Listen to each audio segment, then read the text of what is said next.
Good morning बच्चों कल की कक्षा में हमने मैथिली शरण गुप्त जी द्वारा रचित साकेत महाकाव्य के 8वें सर्ग से संकलित कैकई का अनुताप नामक शीर्षक का कुछ भाग पढ़ा था। बच्चों, राष्ट्रकवि मैथिली शरण गुप्त राष्ट्रकवि की उपाधि इनको प्राप्त है। मैंने आपको पहले मैथिली शरण गुप्त जी का जीवन परिचय भी भेजा था, ऑडियो भेजा था। राष्ट्रकवि की उपाधि प्राप्त मैथिली शरण गुप्त जी का जन्म झांसी के पास चिरगांव में हुआ था। खड़ी भाषा, खड़ी बोली इनकी भाषा थी। और हम कह सकते हैं इनको एक और बात इनके बारे में कि इनको आधुनिक तुलसीदास भी कहा जाता है, क्योंकि तुलसीदास जी की रामचरितमानस का ही आधुनिक रूप हम साकेत को मान सकते हैं। साकेत महाकाव्य राम काव्य है, लेकिन युग परिवर्तन, समय परिवर्तन के साथ नवीन विचारधाराओं के अनुरूप मैथिली शरण गुप्त जी ने पात्रों के चरित्र का चित्रण किया है। जैसे कैकई के मुख से पश्चाताप करा के उन्होंने कैकई को गंगा के समान निष्कलुष कर दिया, क्योंकि हमारी भारतीय संस्कृति में कहा जाता है कि पाप या दोष का यदि प्रायश्चित कर लिया जाए, वो भी सहज रूप से, अगर कहा जाता है कि हृदय से, तो वह पाप समाप्त हो जाता है। तो कैकई को भी अपने द्वारा किए गए दुष्कृत्य का आभास हो गया और वह अपने पुत्र के मोह में आकर उन्होंने जो ही कार्य किया था, आज पुत्र के द्वारा धिक्कारे जाने पर वह अपने मन में जो भावनाएं हैं, प्रायश्चित की भावनाएं हैं, उनको व्यक्त कर रही हैं।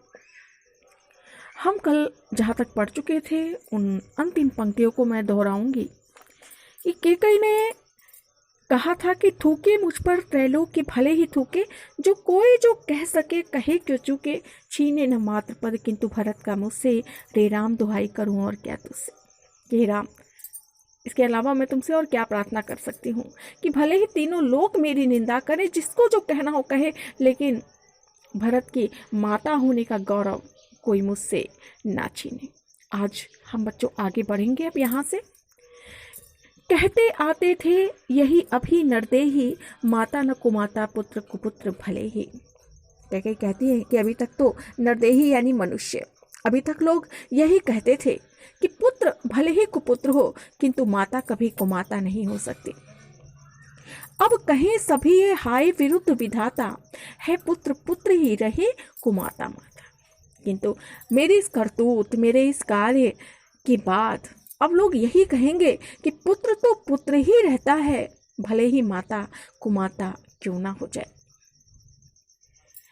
अब कहीं सभी ये हाय विरुद्ध विधाता, ये जो पंक्ति है, इन्होंने कहा कि सामान्य रूप से जो ये कहावत प्रचलित है कि पुत्र भले ही कुपुत्र हो जाए, लेकिन माता को माता नहीं हो सकती, लेकिन मैंने इसके विपरीत व्यवहार किया, इसके विपरीत आचरण किया, और मेरे कारण अब यह कहावत बदल जाएगी कि पुत्र तो पुत्र ही रहा और माता कुमाता हो गई। आगे कहती हैं, कैकई कहती है कि बस मैंने इसका बाह्य मात्र ही देखा, बाह्य मात्र यानी बाहरी रूप मात्र, दृढ़ हृदय न देखा, मृदुल गात्र ही देखा। गात्र मीन्स गात, या गात्र मीन्स शरीर होता है, बॉडी। कहती है किसके लिए कह रही है? भरत के लिए कह रही है कि बस मैंने इसका बाह्य मात्र ही देखा, दृढ़ हृदय न देखा, मृदुल गात्र ही देखा। कहती कि मैं भरत को समझ नहीं पाई। मैं यदि उनका मानना है कि यदि वो जानती भरत को कि भरत किसी भी हालत में राज सिंहासन को स्वीकार नहीं करेंगे, तो वो शायद कभी ऐसा नहीं करती। कहती है कि मैंने इसके बाह्य कोमल शरीर को तो देखा, लेकिन उस शरीर के अंदर जो, उस कोमल शरीर के अंदर जो दृढ़ हृदय था, मैं उसको देख नहीं पाई, मैं उसको जान नहीं पाई। परमार्थ न देखा, पूर्ण स्वार्थ ही साधा, इस कारण ही तो हाय आज ये बाधा।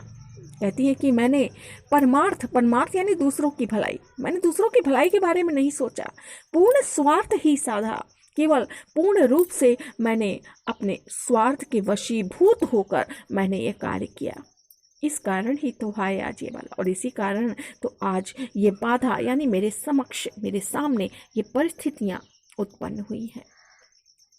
युग युग तक चलती रही कठोर कहानी, रकुल में भी थी एक अभागन रानी। उनको मालूम है कि उनका जो ये दुष्कृत्य है, ये जो कार्य है, ये समाप्त, इसका दोष समाप्त होने वाला नहीं है, और वो ये इसीलिए कहती हैं कि युगों तक ये कठोर कहानी चलती रहेगी कि रघुवंश में भी ऐसी एक दुष्ट और अभागिन, या कह सकते कि ऐसी अभागिन रानी का जन्म हुआ था, या रकुल में भी एक ऐसी अभागन रानी हुई थी।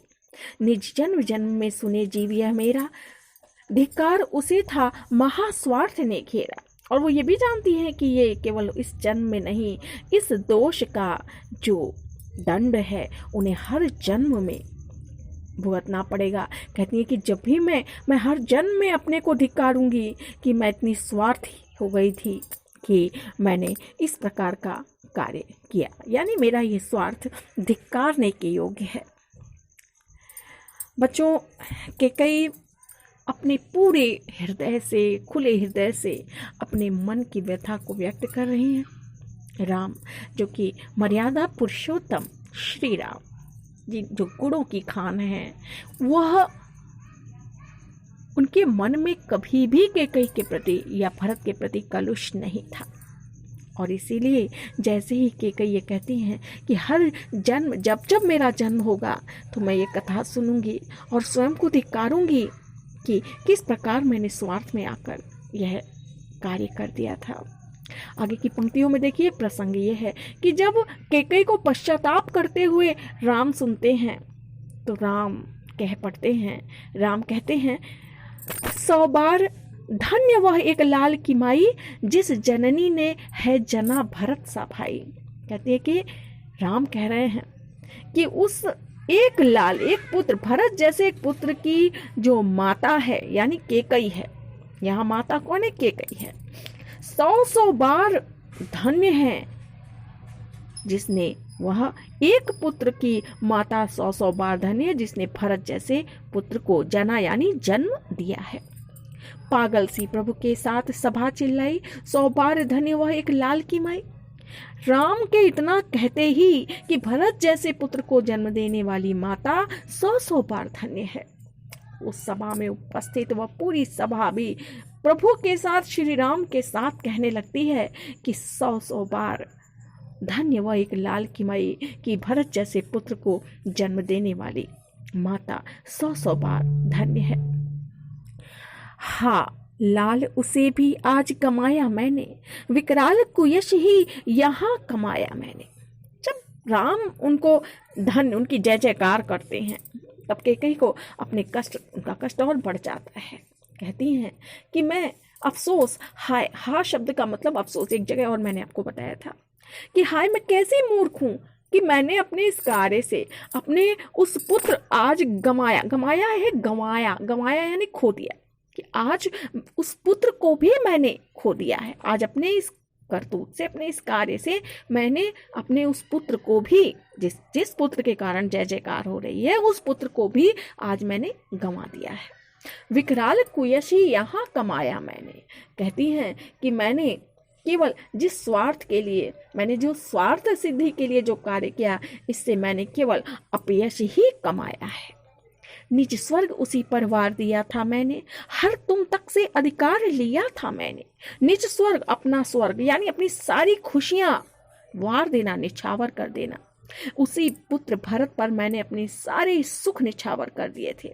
हर तुम तक से अधिकार लिया था मैंने। हर लेना, मैथिली शरण गुप्त जी की भाषा इतनी सहज है कि जब हम भाव से उन पंक्तियों को पढ़ते हैं तो उसके अर्थ स्वतः हमें प्राप्त होने लगते हैं। तो बच्चों, हर लेना, चुरा लेना, छीन लेना, हर तुम तक से अधिकार लिया था मैंने। कहती कि हे राम, इसी पुत्र के ऊपर मैंने अपनी सारी खुशियां, अपने सारे सुख निछावर कर दिए थे, और यहाँ तक कि तुमसे तुम्हारा अधिकार तक मैंने छीन लिया था। पर वही आज यह दीन हुआ रोता है, पर लेकिन वही भरत आज दीनों के समान आंसू बहा रहा है। शंकित सबसे घृत हरिण तुल्य होता है। किस तरह से वह आज शंकित है? क्यों शंकित है? उसको ये, भरत को ये लग रहा है कि भले ही वो जानते हैं कि उनका हृदय साफ है, उनकी कोई भूमिका उसमें नहीं थी, लेकिन फिर भी उन्हें लगता है कि लोग उनको शंका की दृष्टि से देखते होंगे। तो वो दीनों की भांति आंसू बहा रहा है, और वो उस हिरण की भांति है, जो पकड़े गए हिरण की भांति है, जो जरा सी आवाज होने पर, जरा सा पत्ता तक खड़कने पर वह शंका की दृष्टि से, डर से कांपने लगता है। अपने पुत्र भरत की तुलना उस पकड़े गए हिरण से की है। आगे देखिए, कहती हैं, श्रीखंड आज अंगार चंड है मेरा, तो इससे बढ़कर कौन दंड है मेरा। बच्चों, श्रीखंड एक मिष्ठान भी होता है, मिठाई भी होती है, दही से बनती है, लेकिन यहाँ श्रीखंड का जो अर्थ है वो चंदन है। श्रीखंड आज अंगार चंड है मेरा। अपने पुत्र के स्वभाव की तुलना यहाँ पर श्रीखंड यानी चंदन से की है, कि चंदन जैसे शीतल स्वभाव वाला मेरा पुत्र भरत आज अंगारों के समान, चलते हुए अंगारों के समान हो गया है। तो इससे बढ़कर कौन दंड है मेरा। तो भला इससे बड़ा दंड और मेरे लिए क्या होगा कि मेरा पुत्र ही मेरा ना रहा। आगे देखिए क्या कहती हैं, कहती हैं आगे कि पटके मैंने पद पाणी मोह के नद में, जन क्या क्या करते नहीं स्वप्न में मद में। कहती है मैंने भी मोह की नदी में अपने हाथ पैर, पद पाणी माने हाथ होता है, और पद मीन्स होता है पैर। मैंने भी मोह की नदी में अपने हाथ पैर पटके। हाथ पैर पटकने का मतलब है वो प्रयास, अपने पुत्र को राजगद्दी दिलाने का प्रयास जो है। कहती है कि मैंने मोह की नदी में अपने हाथ पैर पटके, जन क्या क्या करते नहीं स्वप्न में। लोग तो पता नहीं स्वप्न में और मद में यानी नशे में पता नहीं क्या क्या करते हैं। बच्चों, मोह भी एक नशा ही होता है। तो वही, हाँ दंड कौन क्या उसे डरूंगी अब भी, मेरा विचार कुछ दयापूर्ण हो तब भी। कहती है अब अफसोस, हाय दंड कौन क्या उसे डरूंगी मैं। कहती है कि अब कौन सा दंड, ऐसा कौन सा दंड होता है जिससे कि मुझे डर लगेगा।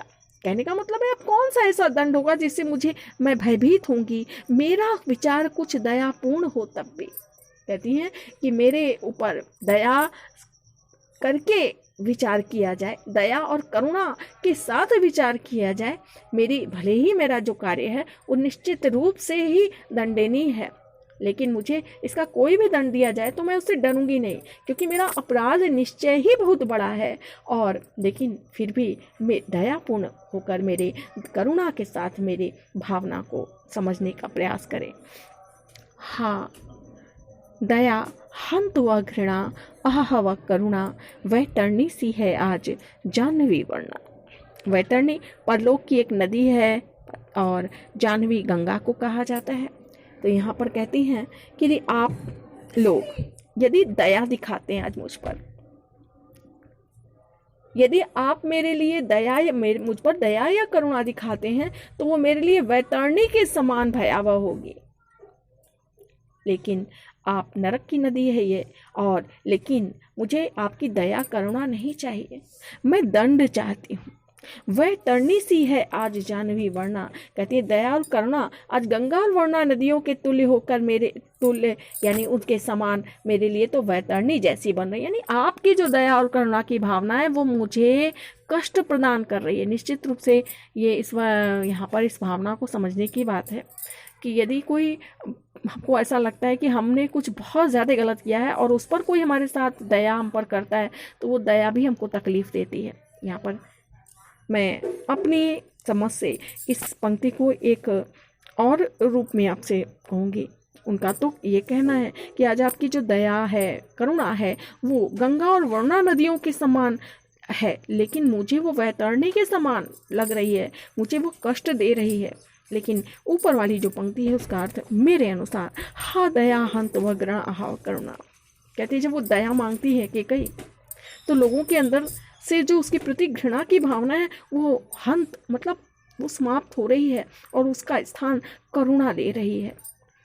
सह सकती हूँ चिर नरक सुने सुविचारी, पर मुझे स्वर्ग की दया दंड से भारी।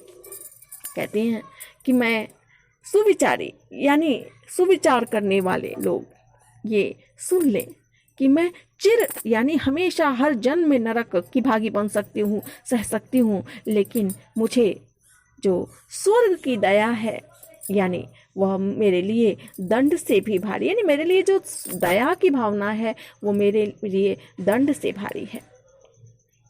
आगे देखें। लेकर अपना ये कुलिश कठोर कलेजा, मैंने इसके ही लिए तुम्हें वन भेजा। कुलिश माने वज्र जैसा। मैंने अपना वज्र जैसे कठोर हृदय से इस भरत के लिए ही तुम्हें वन भेजा था। घर चलो इसी के लिए न रूठो अब यूं, कुछ और कहूँ तो उसे सुनेंगे सब क्यों। लेकिन कहते हैं कि आज इसी के लिए, इसी पुत्र के लिए मैं तुम्हें घर लौट चलने के लिए कह रही हूँ, क्योंकि जानती है वो कि जब तक राम अयोध्या नहीं पहुँचेंगे भरत के मन का जो कष्ट है वो दूर नहीं होगा। कहती हैं घर चलो इसी के लिए न रूठो अब यूं, कुछ और कहूँ तो उसे सुनेंगे सब क्यों। कहते हैं कि अब तुम मुझसे मत रूठो, घर लौट चलो, क्योंकि इसके अतिरिक्त मैं कुछ भी कहूँगी तो लोग उसे अन्य लोग जो है क्यों सुनेंगे। उनको मालूम है कि उनकी बातों पर पता नहीं लोग विश्वास करेंगे या ना करेंगे। आगे कहती हैं मुझको यह प्यारा और इसे तुम प्यारे, मेरे दुगने प्रिय रहो न मुझसे न्यारे। कहती हैं कि मुझे मेरा पुत्र अत्यंत प्रिय है और हे राम इसे तुम प्रिय हो, इसलिए तुम मुझे दुगने प्रिय हो। रहो न मुझसे न्यारे, इसलिए अब तुम मुझसे अलग मत रहो। मैं इसे न जानूं किंतु जानते हो तुम, अपने से पहले इसे मानते हो तुम। कहती है कि मैं भले ही भरत को नहीं समझ पाई, लेकिन तुम तो इसे अच्छी तरह जानते हो और इसे अपने से भी अधिक प्रेम करते हो। तुम भ्राताओं का प्रेम परस्पर जैसा, यदि वह सब पर यूं प्रकट हुआ है वैसा। कहती कि तुम भाइयों के बीच जिस प्रकार का आपस का प्रेम है वो सभी के सामने यहाँ पर प्रकट हुआ है, तो पाप दोष भी पुण्य तोष है मेरा, मैं रहूं पंकिला पद्म कोश है मेरा। पंकिला शब्द पंक मीन्स कीचड़ होता है और यहाँ पर पंकिला यानी कीचड़ में सना हुआ, और पद्मकोश यानी कमल कोश। कहती हैं कि तो पाप दोष भी पुण्य तोष है मेरा, मैं रहूं पंकिला पद्म कोश है मेरा। कहती है कि तुम भाइयों का जो प्रेम है वो सबके सामने प्रकट हो गया, तो मैंने जो पाप किया उसका जो मुझे दोष लगा, यदि उसका ये परिणाम है, जो सबके सामने तुम भाइयों का प्रेम प्रकट हो गया, ये परिणाम है जो लोगों को देखने को मिला है, तो मुझे संतोष है और मेरे लिए यही पुण्य के समान है। कहती है मैं भले ही कीचड़ के समान पंकिला यानी मैं भले ही कीचड़ के समान कलंकित हूँ, लेकिन मेरी कोख से भरत जैसे पुत्र यानी कमल का जन्म हुआ है, इसलिए मेरी जो कोख है वो धन्य हो गई है। कहने का तात्पर्य है कीचड़ में कमल उगता है किंतु कीचड़ से कमल कलंकित नहीं होता। तो कहती है भले ही मैं दोष युक्त हूँ, मैं दोषी हूँ, लेकिन मेरे कोख से उत्पन्न यह जो भरत है ये कमल के समान कह सकते हैं पवित्र है, और इसीलिए मेरी कोख भी पद्म कोश के यानी कमल कोश के समान धन्य है। आगत ज्ञानी जन उच्च भाल ले लेकर, समझावे तुमको अतुल युक्तियाँ देकर। कहती हैं आगत माने आए हुए, ज्ञानी जन, उच्च भाल यानी अपनी उच्च मस्तिष्क से यानी अपनी उच्च बुद्धि से, समझावे तुमको अतुल युक्तियाँ देकर, तुमको विभिन्न प्रकार से, अतुल माने जिसकी तुलना ना हो सके, विभिन्न प्रकार से विभिन्न उदाहरणों से तुमको समझाने का प्रयास करेंगे। मेरे तो एक अधीर हृदय है बेटा, उसने फिर तुमको आज भुजा पर भेटा। कहती हैं लेकिन मेरे पास बुद्धि नहीं, मेरे पास तो केवल एक अधीर हृदय है हे राम, जिसने आज फिर से तुमको अपने गले से लगा लिया है। बच्चों ये यहाँ पर समाप्त हो रहा है। कल की कक्षा में हम गीत पढ़ेंगे। Thank you.